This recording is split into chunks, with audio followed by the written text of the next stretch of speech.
नमस्कार, स्वागत है आपका अपना जिला में। मैं हूं लविशा सिंह। आइए नजर डालते अब तक की हेडलाइंस पर। प्रहलाद नगर क्षेत्र में मुख्य सेवादार के मोबाइल स्टेटस पर अश्लील वीडियो, लोगों का हंगामा। परतापुर में खाने के पैसे मांगने पर ग्राहक ने होटल संचालक के बेटे को मारी गोली, घायल जिला अस्पताल में भर्ती। सीसीटीवी फुटेज खंगाल रही पुलिस। देहात क्षेत्र में खनन माफियाओं पर कार्यवाही, रात में अवैध खनन करते हुए भैंसुमा हस्तिनापुर रोड पर अवैध खनन करते हुए पकड़ा डंपर। हापुड़ रोड पर पुलिया का निर्माण होने के बाद अब गढ़ रोड का निर्माण कार्य शुरू होने से तेजगढ़ी से गांधी आश्रम तक की रोड 50 दिन के लिए बंद।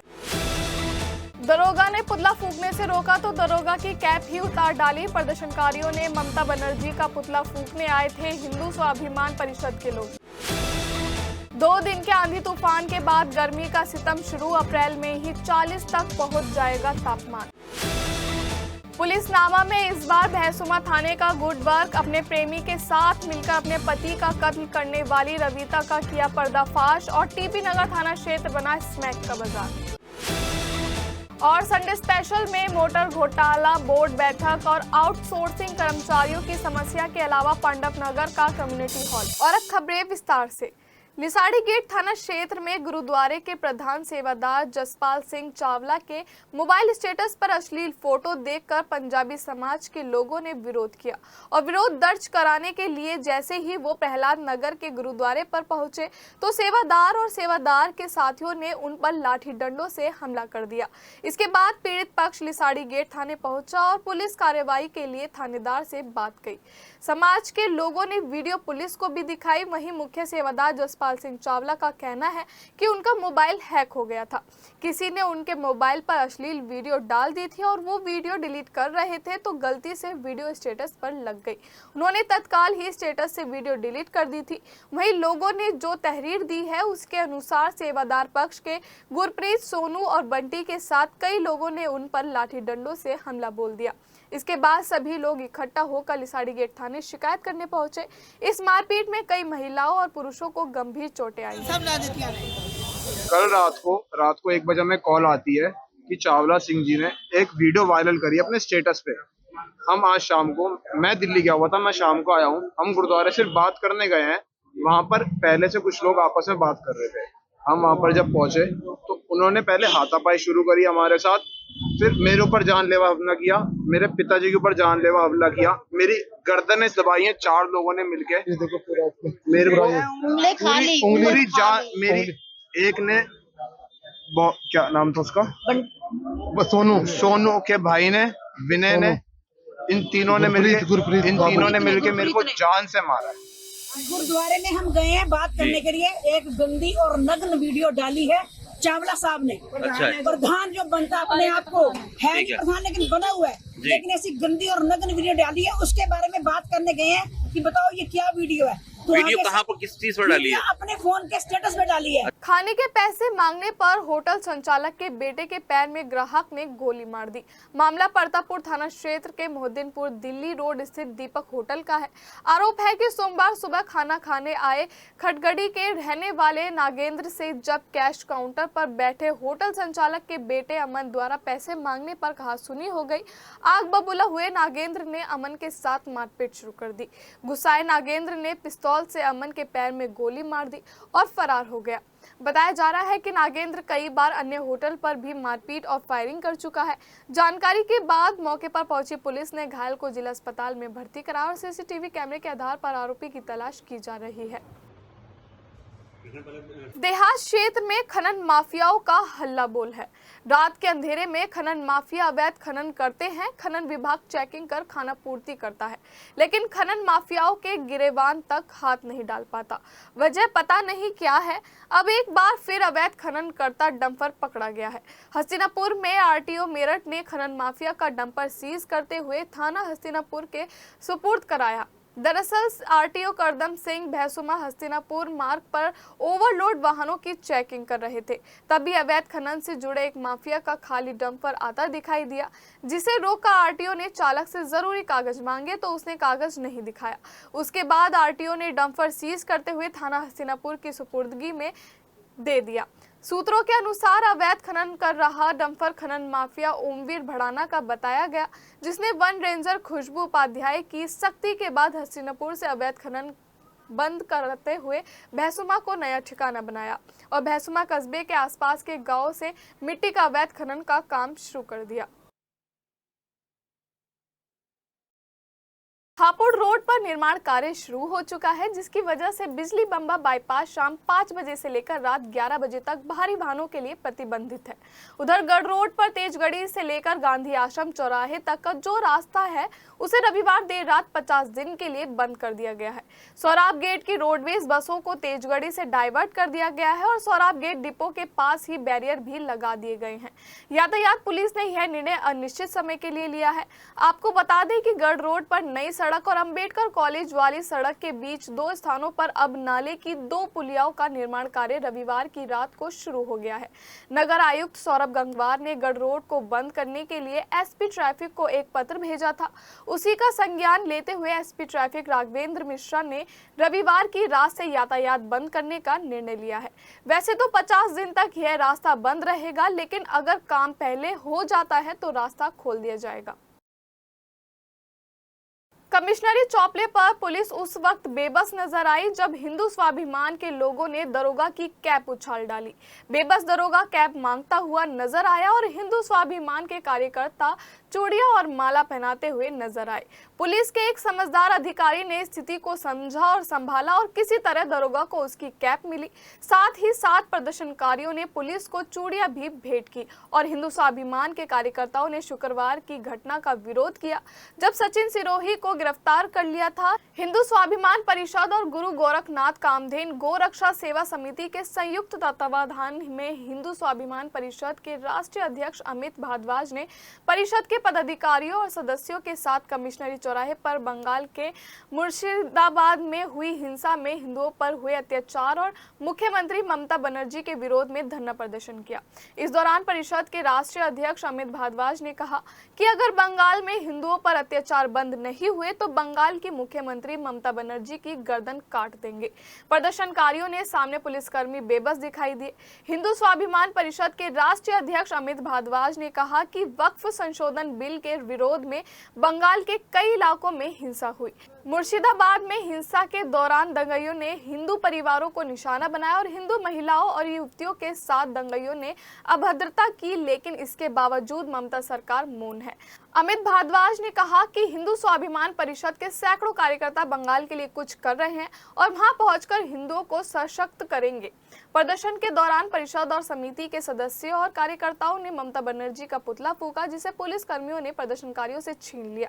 इस दौरान प्रदर्शनकारियों की पुलिस से जमकर नोकझोंक हुई। प्रदर्शनकारियों ने एक दरोगा की कैप उसके सिर से उतार ली और पुलिस कर्मियों से अभद्रता की। प्रदर्शन में शामिल महिलाओं ने पुलिस कर्मियों को चूड़ियां दिखाई। हम लोग जो पश्चिम बंगाल में हमारे हिंदू भाइयों के साथ अत्याचार, अनाचार, बलात्कार जैसी जघन्य अपराध हो रहा है, उसको रोकने के लिए, क्योंकि वहाँ सरकार और वहाँ का पुलिस प्रशासन विफल हो चुका है। अब समस्त हिंदू वीर वीरांगनाओं से ही आह्वान है, उन्हीं की आवश्यकता है इस पवित्र भारत भूमि को। प्रशासन के भरोसे बैठना वहाँ पर मूर्खता होगी। या तो तत्काल माननीय मोदी जी वहाँ राष्ट्रपति शासन लागू करे, नहीं तो वहाँ कत्लेआम की पूरी तैयारी है। 2 दिन के आंधी तूफान के साथ ठंडक महसूस की गई थी, लेकिन रविवार से ही तापमान में बढ़ोतरी शुरू हो गई है, जो आने वाले दिनों में 40 डिग्री के पार पहुंचने की संभावना है। अप्रैल का तापमान 39 डिग्री पहुंच चुका है, जो रिकॉर्ड है। मौसम विभाग ने बताया है कि 26 अप्रैल तक तापमान में वृद्धि होगी और बरसात होने की संभावना नहीं है। 23 अप्रैल के आसपास तापमान 40 के पार हो जाएगा। उधर मौसम वैज्ञानिक बता रहे हैं कि भीषण गर्मी के बावजूद एयर क्वालिटी इंडेक्स कंट्रोल नहीं हो रहा है।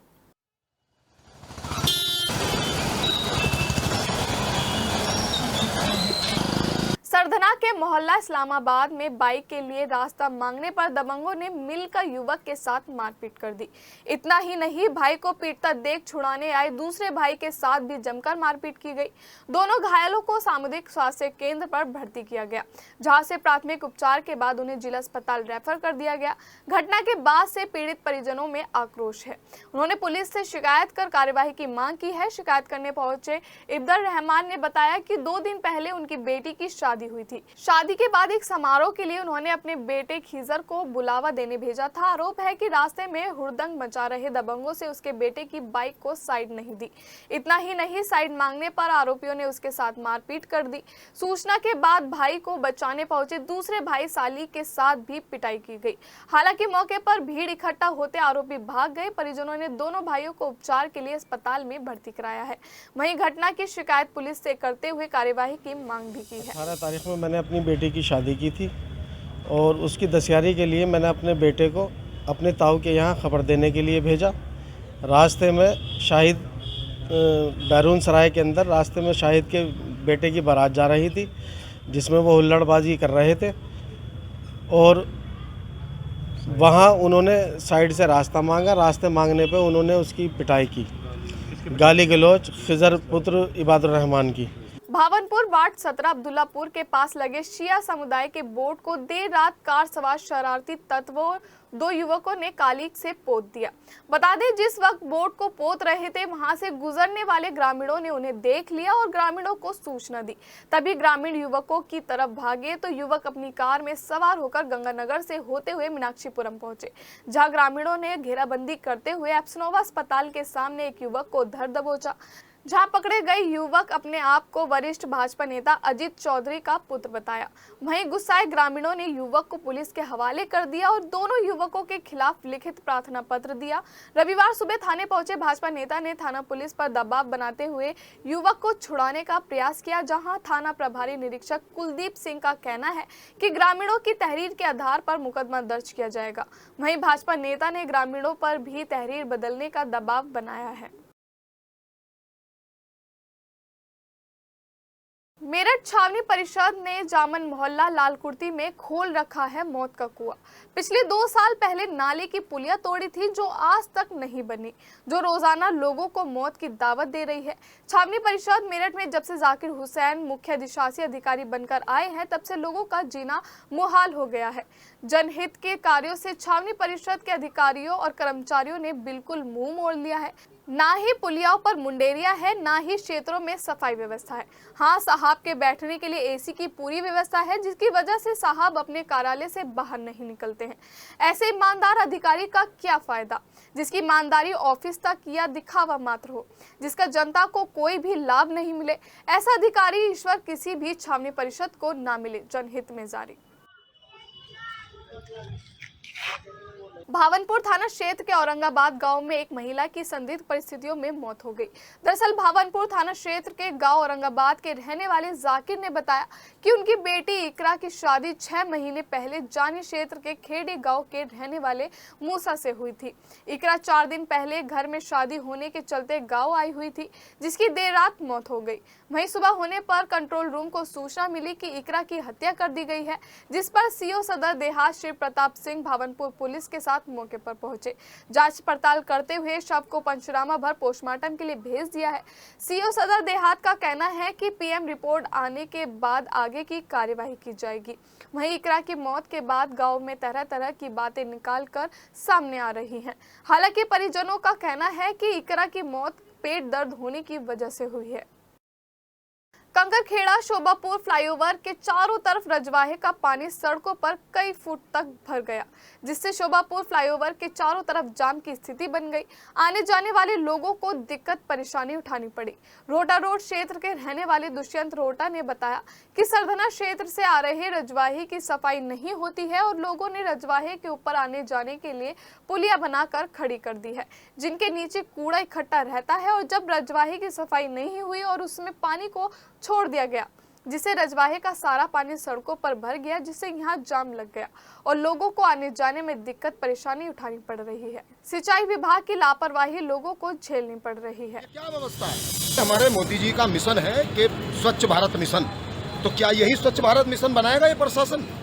ये सिंचाई विभाग की घोर लापरवाही क्या इसे स्वच्छ भारत मिशन बनाएगी? क्या यही योगदान है सिंचाई विभाग के अधिकारियों का स्वच्छ भारत मिशन बनाने में? हमारे मोदी जी की कितनी मेहनत है, वो किस तरीके से देश को मतलब सींच के ला रहे हैं और ये अधिकारी जो है झक मारते हैं बैठते हैं, फ्री की तनख्वाह पौड़ रहे हैं। भावनपुर थाना क्षेत्र के गांव गावड़ी के रहने वाले पूर्व प्रधान प्रति इंद्रपाल ने बताया कि शनिवार की शाम उसकी पत्नी शर्मिष्ठा घेर में पशुओं का चारा कर रही थी।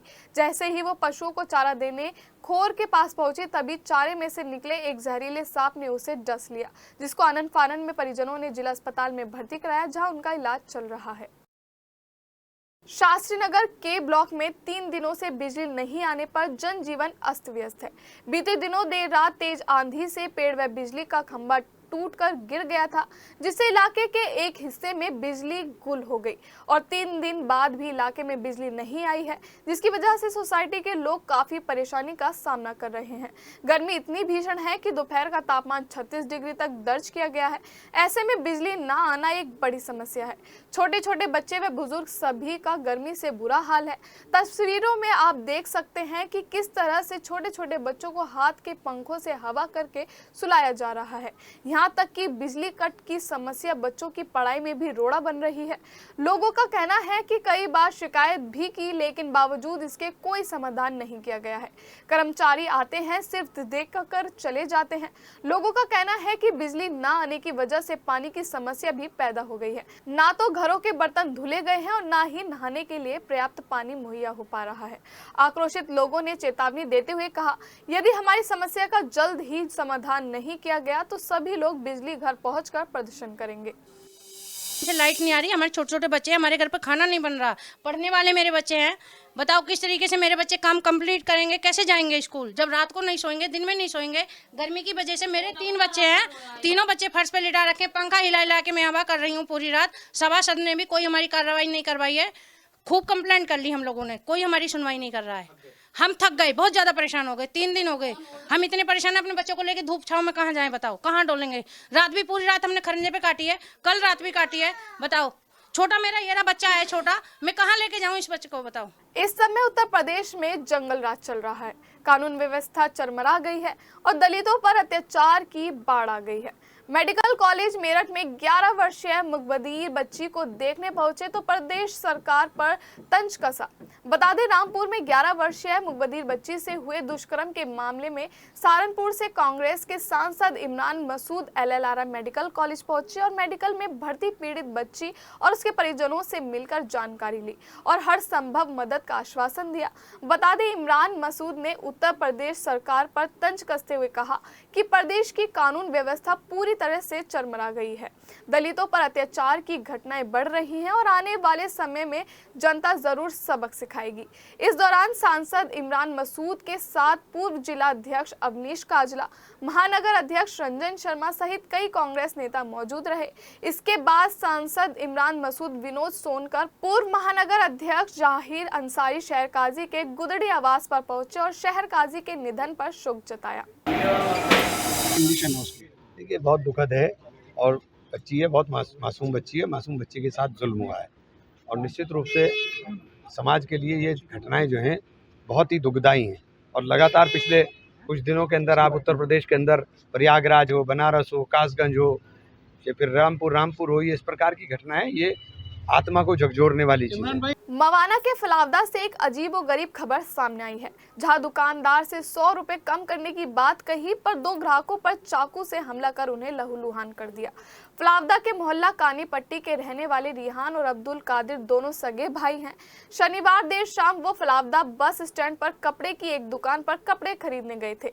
कपड़े पसंद करने के बाद दुकानदार ने उन्हें 1200 रुपए बताए, जिसके बाद उन्होंने दुकानदार को 1100 रुपए में देने के लिए कहा, जिस पर दुकानदार आग बबूला हो गया और उसने चाकू से अब्दुल कादिर की गर्दन पर हमला बोल दिया। खुद के भाई को बचाने के लिए रिहान जैसे आगे बढ़ा तो दुकानदार ने रिहान के भी हाथ पर चाकू से हमला बोल दिया और रिहान को भी घायल कर दिया। फिलहाल पुलिस आरोपी दुकानदार को तलाश कर रही है। मवाना पुलिस ने ऑपरेशन शस्त्र के तहत 2 युवकों को अलग अलग जगह से गिरफ्तार कर अवैध तमंचे कारतूस बरामद किए हैं। दोनों को कोर्ट में पेश किया गया, जहां से उन्हें जेल भेज दिया गया। मवाना पुलिस ने जाट कॉलेज के पीछे रहने वाले युवक रिहान को चेकिंग के दौरान सुभाष बाजार चौक से गिरफ्तार किया, जिसके पास से एक 315 बोर का तमंचा, एक जिंदा कारतूस, एक स्कूटी बरामद हुई है। वहीं राफन गांव के रहने वाले सचिन को चेकिंग के दौरान राफन अटोरा तिराहे के पास से गिरफ्तार किया गया, जिसके पास से 315 बोर का तमंचा बरामद हुआ है। पुलिस ने दोनों को कोर्ट में पेश कर जेल भेज दिया। चौधरी चरण सिंह विश्वविद्यालय के बृहस्पति भवन में सेवानिवृत्त कर्मचारी एवं पेंशनर्स एसोसिएशन द्वारा पुस्तक विमोचन कार्यक्रम का आयोजन किया गया। वहीं कार्यक्रम के मुख्य अतिथि डॉक्टर ऊर्जा मंत्री सोमेंद्र तोमर और मृदुल कुमार गुप्ता ने 75 वर्ष से अधिक आयु वाले पेंशनर्स को शॉल उड़ाकर सम्मानित किया गया। कार्यक्रम में सम्मानित हुए गोरखपुर, कानपुर, झांसी, आगरा, बागपत, शामली और बुलंदशहर के पेंशनर्स ने भाग लिया। जो भी महत्वपूर्ण विषय है उन विषयों पर काम सरकार गंभीरता से कर रही है। आपके द्वारा जो विषय बताए गए हैं उनको भी मैं उचित माध्यम से उचित जगह तक पहुंचाकर आपकी बात पहुंचाने का काम करूंगा, क्योंकि मैंने श्री संजय सिंह भाई साहब से पहले आग्रह कर दिया कि हमारा रविवार होने के कारण थोड़ी सी मजबूरी है, लेकिन मुझे ये भी अच्छा लगा कि अपने परिवार के इतने वरिष्ठ लोग एक साथ मुझे मिलेंगे तो सबका आशीर्वाद भी मिल जाएगा। डीआईजी मेरठ रेंज कलानिधि नेतानी के ऑपरेशन पहचान के तहत मवाना थाना पुलिस ने 12 हिस्ट्री शीटर अपराधियों की पहचान की, तस्दीक के साथ ही अपराध नहीं करने की शपथ दिलाई। वहीं थाना प्रभारी निरीक्षक विशाल श्रीवास्तव ने बताया कि डीआईजी मेरठ रेंज द्वारा पूरी रेंज में ऑपरेशन पहचान चलाया जा रहा है। इसी क्रम में रविवार को थाना मवाना के 12 हिस्ट्री शीटर अपराधियों को थाने बुलाकर तस्दीक करते हुए उन्हें भविष्य में अपराध नहीं करने की शपथ भी दिलाई और पुलिस ने उन्हें स्पष्ट चेतावनी दी है कि यदि भविष्य में किसी ने भी अपराध किया तो उनके खिलाफ कठोर दंडात्मक कार्यवाही की जाएगी। वैसे तो शहर में जगह जगह स्वच्छ भारत के स्लोगन दीवारों पर लिखे रहते हैं, लेकिन जब बात आती है हकीकत की तो दूध का दूध और पानी का पानी सामने हो जाता है। ऐसा हम इसलिए कह रहे हैं क्योंकि वार्ड 26 के लोग वहां के पार्षद मास्टर सतपाल सिंह से बेहद परेशान हैं। लोगों का कहना है कि उनके वार्ड में काफी गंदगी है, लेकिन शिकायत के बाद भी समस्या का समाधान नहीं हो पा रहा है। जगह जगह कूड़े के ढेर लगे हुए हैं और नगर निगम की कूड़ा गाड़ी उनके क्षेत्र में कूड़ा उठाने नहीं आती है, जिसके चलते लोगों को कूड़ा जलाना पड़ता है।